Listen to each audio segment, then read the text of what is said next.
Magandang araw mga kaibigan. Bigyan natin ng reaction na opinion itong pahayag ni Yusek Claire Castro na she is blaming the teachers sa nangyaring shooting incident sa Zamboanga City. Grabe. So, umalma ang mga teachers.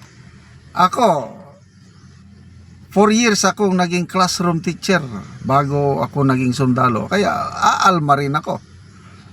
Hindi pwedeng ito yung sa GMA News na post, ito yung pahayag ni yung ICC ng Malacanang. Sabihin na lang natin.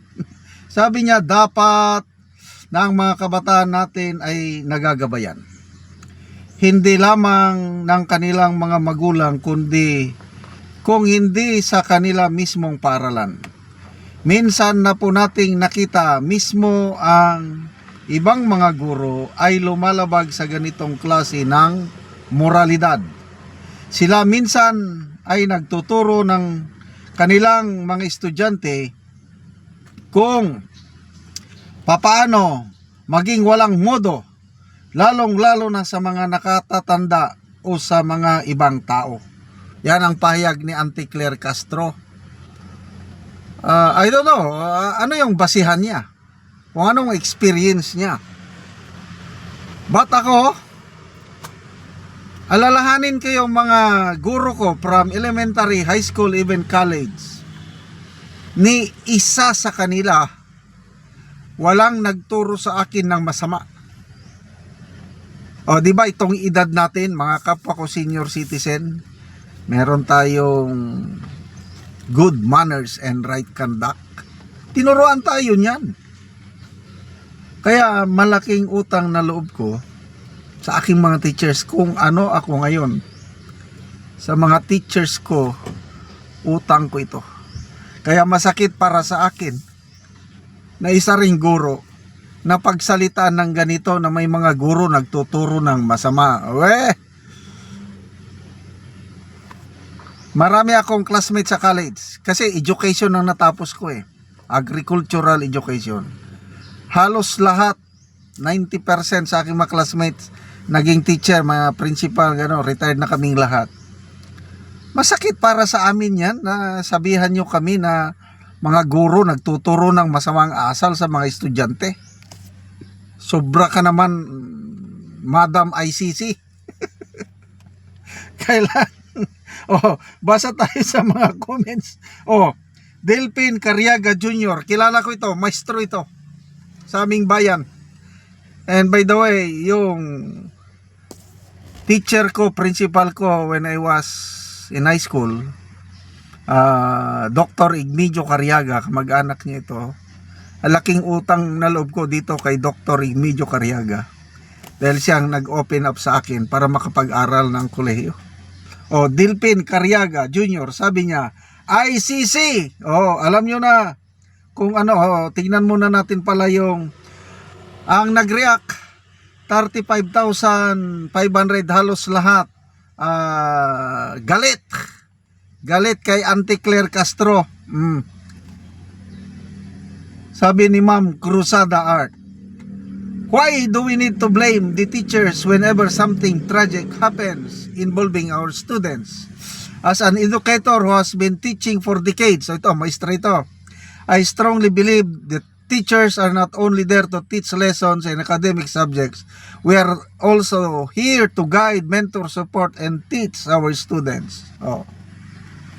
Sige, Auntie Claire, sige, salita ka lang ng salita. Miriam, sabi niya, as a former student, no teacher ever taught me to be rude or to fight. Ganon din. Mga teachers ko, wala ni minsan na nagturo sa akin na maging masama. Ano pa?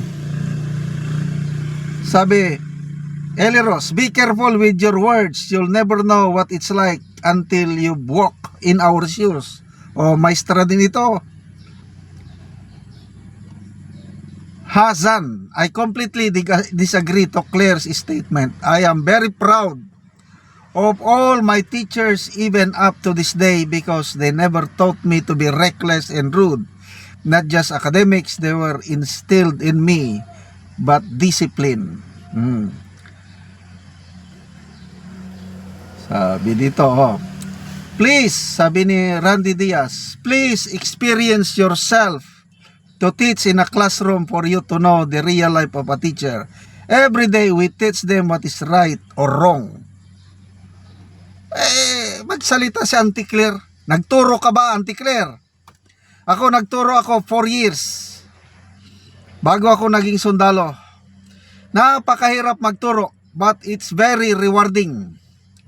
Yung mga estudyante ko noon 4 years, karamihan sa kanila professional na.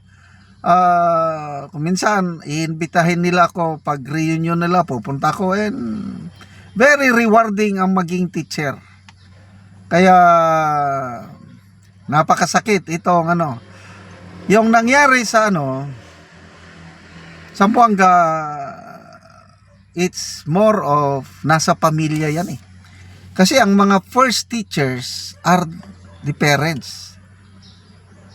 Kaya ang lesson learned dito is tayong mga parents and grandparents, we have a big role to play in our society.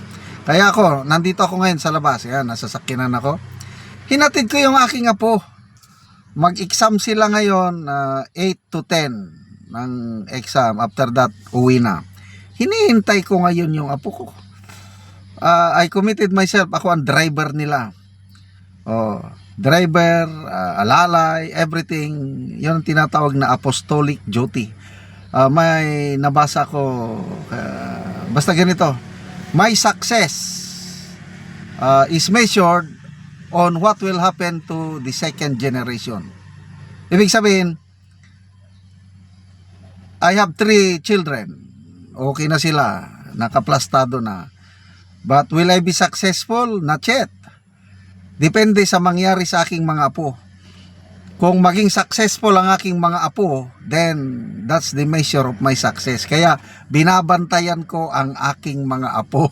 Kaya ngayon ito, driver ako. Hinihintay ako na matapos sila para maihatid ko. And then, inaalalayan ko sila. And the best thing that I know is I will impart to them a godly life. Yung, kung may legacy na mai-share ko sa kanila is yung pagmamahal at takot sa Diyos. My prayer is that they will live godly, holy lives and serve God with all their hearts and minds. Salamat mga kaibigan sa inyong pagsubaybay sa channel nito. Nakakatulong kayo ng malaki sa tribong Talandig ng Bukidnon dahil ang income natin sa channel na ito is pantulong po sa tribo. Namimigay tayo ng libreng yero at pako para makapagpatayo sila ng mas maayos na tirahan. Panoorin nyo ang video na ito. Ako diri sa panimalay ni Junel Idahon nga taga Sitio Mauswagon, sakop sa Barangay San Miguel, Talakag, Bukidnon. So mo na ni ang itsura sa iyang atop nga mga dagko na gyud og buslot. So mo ni siya ang natabangan sa yero. Tungod kay ang iyang atop dako na og buslot. So mo ni iyang pagapulihan karon.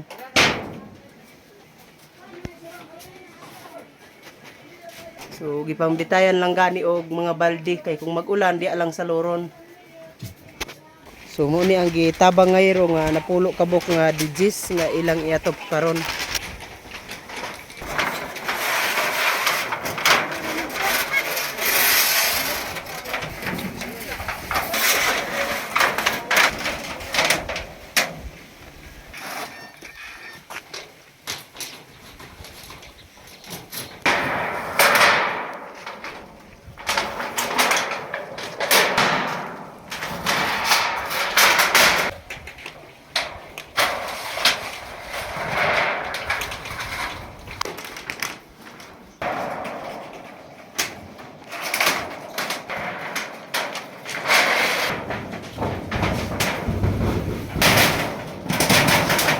Karon ato pa nagyod ang ilang balay sa gitabang nga yero. So napulihan na gyud tong ilang atop nga mga buslot na.